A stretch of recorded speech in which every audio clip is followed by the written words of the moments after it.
總經理，我已經同組長商量過，近排公司流失部分嘅業務員，已經影響到公司嘅業績，真係有迫切要去請人。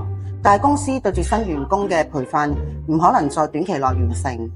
我想，好唔好將森美佢哋嘅工作模式做個業務推廣，揾個藉口叫佢哋返嚟公司，或者之後我實在唔可以俾嗰啲有業績但係品德有問題嘅員工返公司㗎。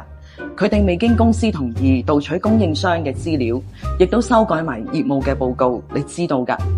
如果今次我唔嚴厲咁執行，矯正佢哋嘅行為，咁我點樣同其他員工樹立好嘅榜樣呢？咁樣對公司長遠係會有好壞嘅影響㗎嘛？但係我哋公司下個月有2個大項目，好需要人用喎。好急用人都唔可以用一啲對公司原則有違背嘅員工㗎嘛。我已經講咗好多次，我哋係要有品德、有能力嘅員工。